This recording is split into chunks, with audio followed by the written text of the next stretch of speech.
për të rikthyer edhe një herë tek çështja Veliaj dhe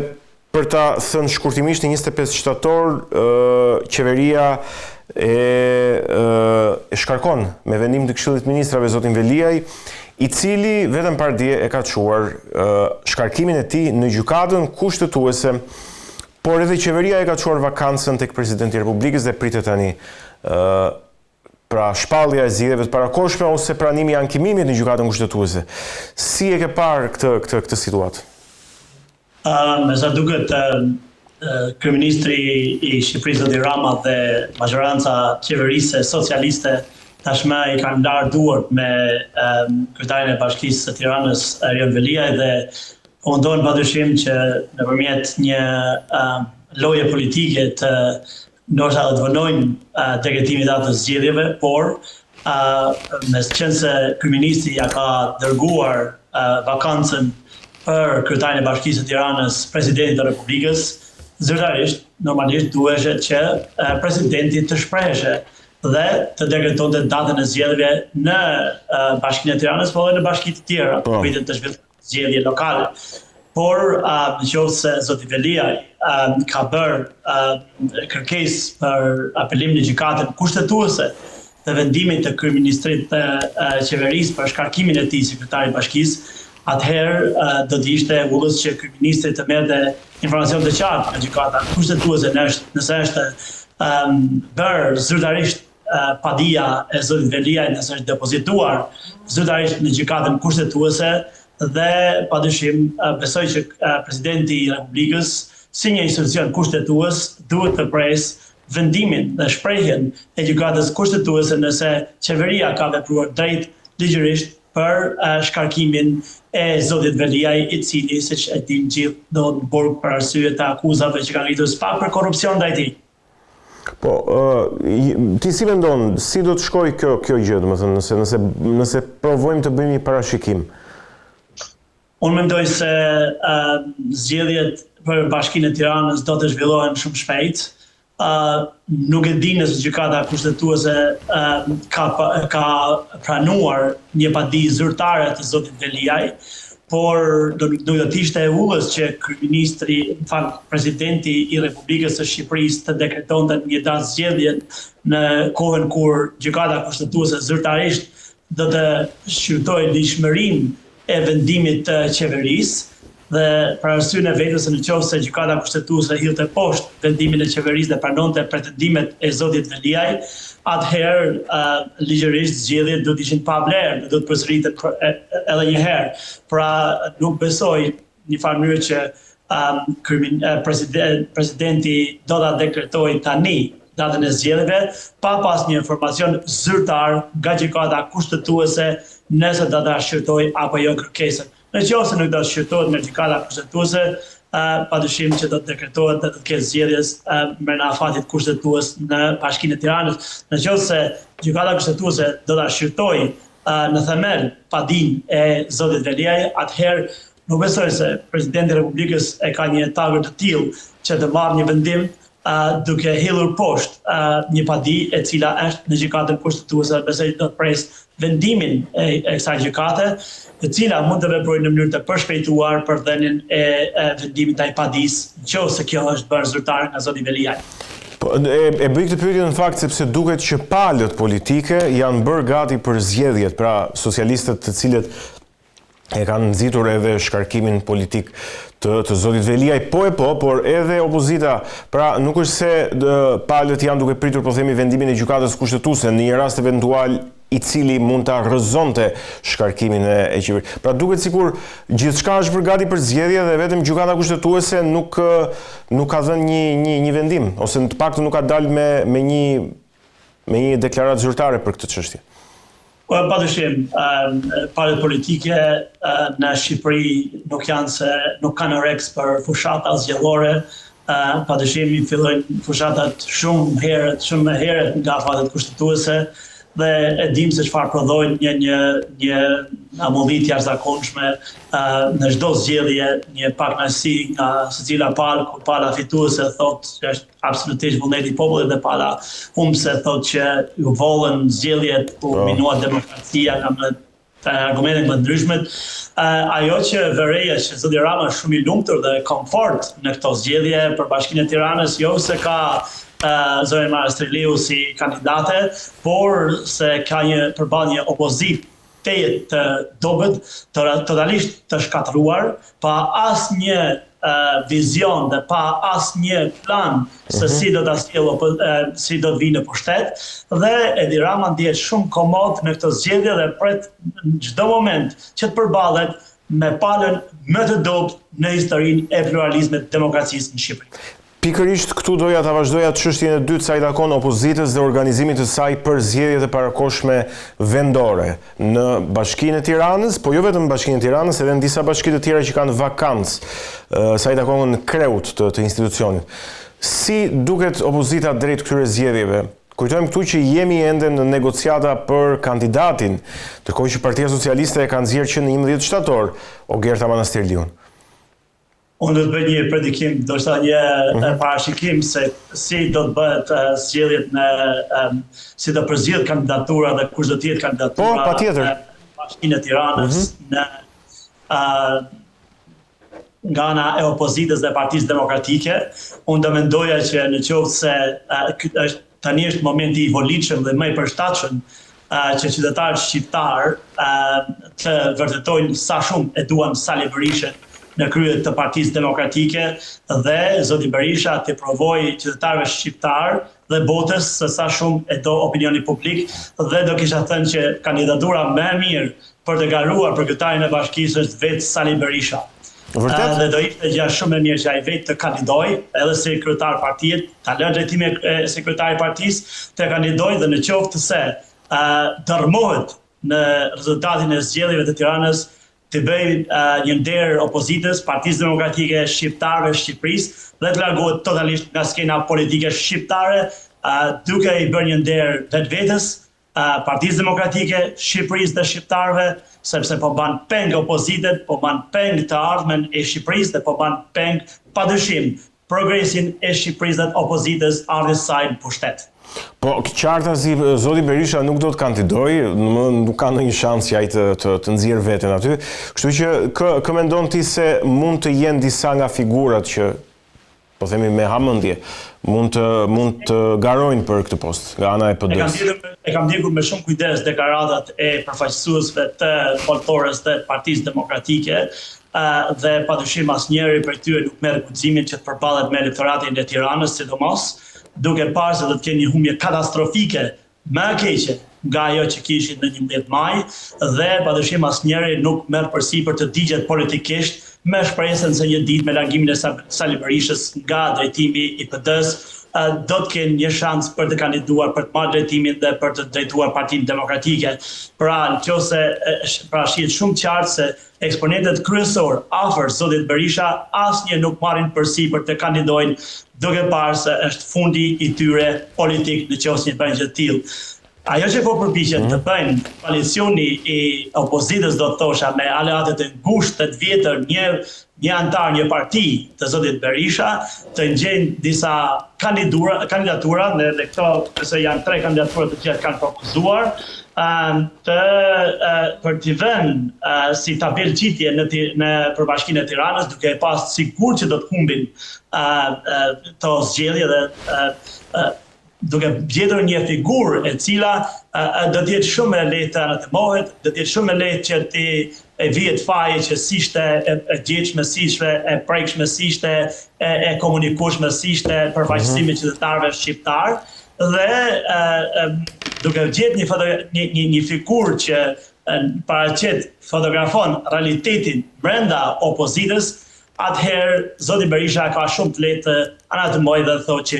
që zgjedhjet ju bodhen, zgjedhjet nuk i humbi, ai fitoi, por Rama përdori makinerinë, Rama i volli votat dhe çdo gjë. Domethënë qartë alëdohet një skenë identike si ajo 11 majit, dhe humbja fatkeqësisht do të jetë shumë më thellë se ajo që opozita ka pas me 11 maj. Mirë, duhet të flas tani për opozitën sa i takon kuvendit, legjislaturës së re, deputetëve të opozitës në kuvendin e Shqipërisë, duket se opozitarizmi ka nisur mjaft i ashpër, e pam këtë që në seancat e para të kuvendit, ku konkretisht seanca për votbesimin e qeverisë dhe për debatin mbi programin e qeverisë pothuajse nuk u zhvillua fare, zgjati më pak se 30 minuta. Si mendojnë që ka nisur për opozitën kjo legjislaturë? Opozita dhe çdo deputet i parlamentit shqiptar dhe kudo qoftë, parlamenti është tempulli i demokracisë, tempulli i përfaqësimit dhe figura e çdo deputeti do të jetë figura më e lartë që përfaqëson modelin më të mirë të një qytetari, një intelektuali, një përfaqësuesi të qytetarëve shqiptar në një vend normal demokratik që është zgjedhur me votën e qytetarëve dhe përfaqëson çdo hall të tyre.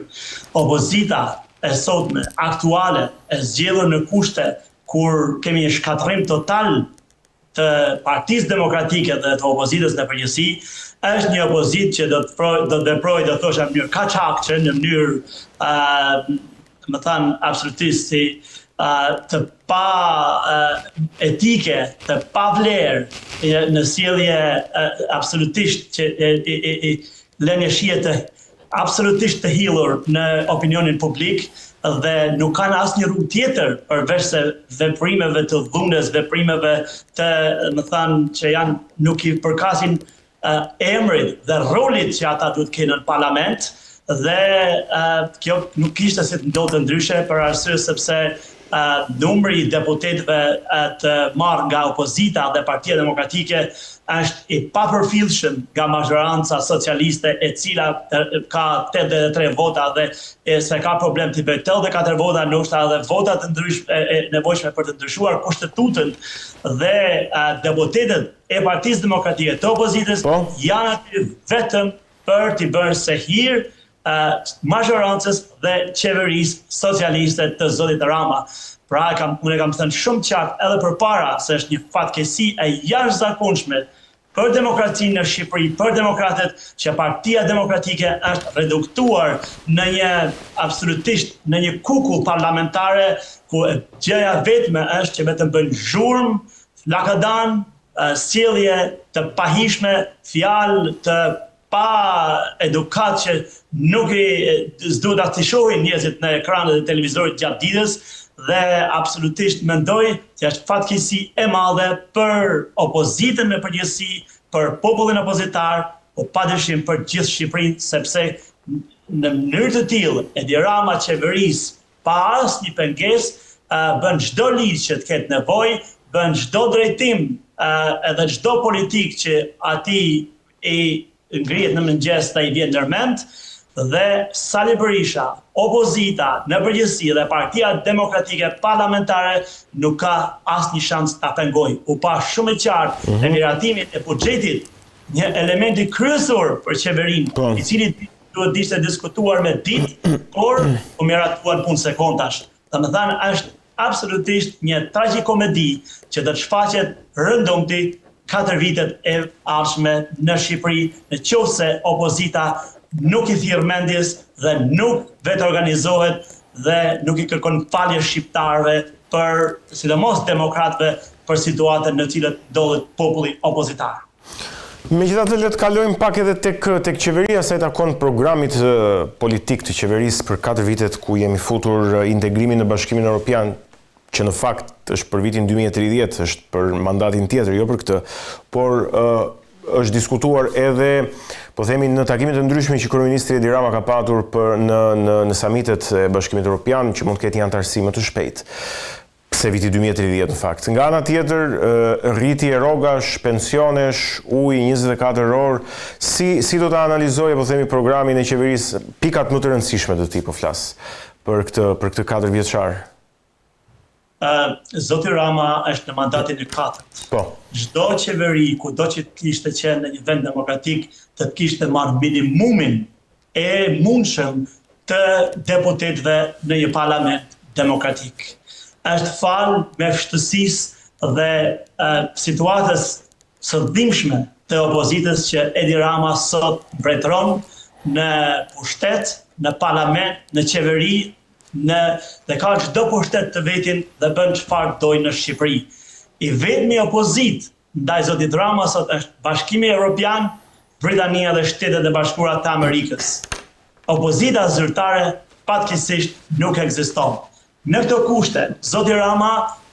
bën premtime si t'i doj, bën premtime çfarë të doj dhe kur të doj dhe nuk ju jep llogari shqiptarëve fare nëse një premtim bëhet apo s'mbahet, nëse një ministër është i akuzuar e i përlyer kokë këmbë me krimin, nëse gjithë ata që hanin dardha dhe molla mas shpinët e tij sot akoma nuk janë prapahera dhe nuk janë as të akuzuar dhe unë e kam vlerësuar gjithmonë punën e SPAK, por fatkeqësisht në fund të mandatit zoti Dimani lë shumë për të dëshiruar sepse ishte një shpresë e madhe për qytetarët shqiptar, por me sa duket nuk u materializua aq shumë dhe zoti Rama sot ka çdo pushtet. E vetmja mënyrë që do t'i hiqet ky pushtet është në qoftë se do të kemi, më vjen shumë keq që unë dhe theksin të opozita, por duhet është domosdoshme, është imediate që të kemi një opozitë të fortë, një opozitë që të përballet me korrupsionin, me krimin, me lidhjen e qeverisë dhe pushtetit me krimin dhe kriminalët dhe t'i tregoj zotit Rama, kryeministit të Shqipërisë, me fakte se si e ka shkatruar Shqipërinë, si i ka larguar shqiptarët dhe si Shqipëria po mbetet një vend i pabanueshëm. Rritja e rrogave dhe pensioneve, rritja e rrogave me çfarë do të justifikohet? Ku do të merren, ku do të jenë qytetarët që punojnë për të paguar për rritjen e rrogave, për rritjen e pensioneve, kur pjesa më e madhe, popullata më e madhe në Shqipëri janë pleqt dhe janë ata mbi 65 vjeç që janë në moshën e pensionit. Në çfarë mënyre zoti Rama do t'i realizojë këto premtime për rritje galopante të rrogave, pensioneve, shpenzime publike, çdo që kur fuqia punëtore është ulur në maksimum. Domethënë janë këto që qeveria janë absolutisht slogane të cilat padyshim që nuk do të mbahen dhe premtime të cilat zoti Rama i bën se nuk ka askën që ta vej pa përgjegjësisë. Është detyrë imediate e opozitës të organizohet me një drejtim e leadership të ri që t'i tregojë zotit Rama se çfarë qeverisjet ka, sa shumë e duan shqiptarët dhe të kemi në qoftë se opozita organizohet të bëjë thirrje për zgjedhjet parakohshme dhe qytetarët shqiptar në një opozitë të re, të organizuar dhe që krijon besim të qytetarët shqiptar të çojë vendin në zgjedhjet parakohshme dhe të shohim se ku do të përfundojë mandati i qeverisjes i zotit Rama. Zgjedhje tjetër nuk ka përveç se një opozite të fortë, të re, të gjithëpërfshirëse të çdo spektri politik të djathtë të qytetarëve të ndershëm përballë kësaj katahure që ndodhet në Shqipëri. Një sinjal mjaft i fortë duket se ka ardhur pak ditë më parë nga Departamenti i Shtetit, Departamenti Amerikan i Shtetit, me publikimin e raportit për klimën e investimeve të huaja në Shqipëri. Ishte një raport për hir të së vërtetës mjaft problematik, ku ka vlerësuar, po themi, një farë rritje ekonomike deri diku konstante, megjithatë nga ana tjetër ka treguar shumë korrupsion, shumë klientelizëm, po themi, dhe pyetja është, a është ky një sinjal se administrata amerikane, ose sinjal i parë, po themi, se administrata amerikane, presidenti Trump, do ta vendos, po themi, qeverinë e Republikës së Shqipërisë përballë përgjegjësisë vet në qeverisje? Qeveria amerikane dhe administrata amerikane ndodhen përballë një dileme, të mbështetin një kryeministër i cili besoj që ka një kredencial shumë të qartë në Shtetet e Bashkuara të Amerikës me nivele lartë të korrupsionit, me lidhjen e pushtetit me krimin organizuar dhe padyshim me raportet për lidhjet e Kryeministit të Shqipërisë me Ganigal. Janë të gjitha këto raporte që në një farë mënyre qeveria amerikane do t'i lante duart me zotin Rama pa vonuar fare, por duke parë se qeveria amerikane dhe shteti amerikan kërkon stabilitet në Ballkanin Perëndimor dhe duke qenë se Shqipëria ka një rol kryesor në Ballkan, atëherë stabiliteti në Shqipëri është shumë i domosdoshëm për qeverinë dhe shtetin amerikan. Në këtë kontekst, duke parë se nuk ka një opozitë në Shqipëri dhe nuk ka një figurë opozitare me të cilën Shtetet e Bashkuara të Amerikës mund të bashkëpunojnë, duke parë se lideri i saj është dhe vazhdon të jetë i shpallur non grata pavarësisht pretendimeve të mëparshme që zoti Trump do t'ja hiqte non gratën, zyrtarisht është non grata dhe Shtetet e Bashkuara të Amerikës, asnjë institucion zyrtar nuk bashkëpunon me lidhjen e opozitës që drejton opozitën parlamentare dhe zyrtare si i shpallur nga Departamenti i Shtetit. Pra, po të kishim një organizim të qartë dhe një marrëdhënie të ngushtë të opozitës shqiptare me Shtetet e Bashkuara të Amerikës, nuk besoj se Shtetet e Bashkuara të Amerikës do të punonin shumë për t'i treguar zotit Rama se çfarë opinionit kanë Shtetet e Bashkuara të Amerikës, Departamenti i Shtetit dhe qeveria amerikane. Por fatkeqësisht e përsëris, Shteti Amerikan duhet përballë një dileme të madhe se mbështet një kryeministër autokrat, por nuk mund të mbështet një opozitë që drejtohet nga një i shpallur non grata nga vetata.